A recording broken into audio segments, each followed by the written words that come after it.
All right, my panel, let's bring them in. Shadow Environment Minister, Senator Jonathan Duniam, and columnist with the Spectator, Terry Barne. Well, welcome to you both.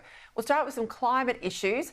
The head of Mitsubishi Motors Australia has warned that the nation could become the dumping ground for Chinese-made EVs due to the tariffs we're seeing on EVs, Chinese EVs, in the United States and the UK. Sean Westacott told Drive the market's going to become very crowded in the next few years. He says we are, in Australia, going to have to start looking at import barriers and tariffs because we will be a dumping ground. We will be a dumping ground. Now, Terry, is this something we need to look at?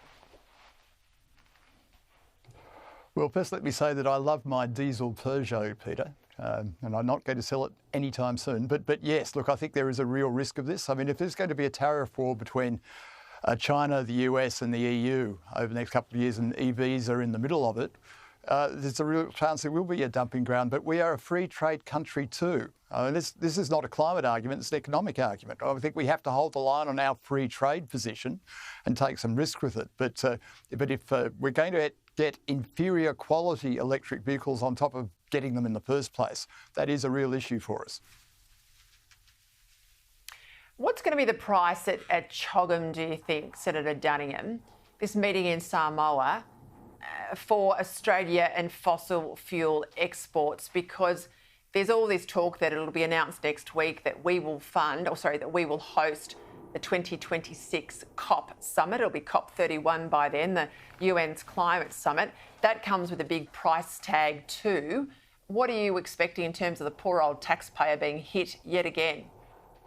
Well, not much return on investment. These COP gatherings have never delivered anything for the community that hosts them or anyone else in the world. It's a great talk fest that people jet in for and set lofty goals that no one can achieve, including Australia, of course. We're heading in the wrong direction against the goals set by these bodies, the UN and our own government. But the idea that we should be reducing our contribution, being just a touch over 1% of global emissions, to benefit those in the Pacific is just mad thinking. And if our government lets us to be held to ransom during CHOGM, I will be very, very disappointed because where is the accountability for countries like China and India? And in terms of our exports to countries like India, we're doing our bit to help people out of poverty into middle-class living standards. I mean, we're doing the right thing by many in the world, and people who want a virtue signal are depriving people of a better life. And this is what we need to stand up to at things like COP and at CHOGM as well.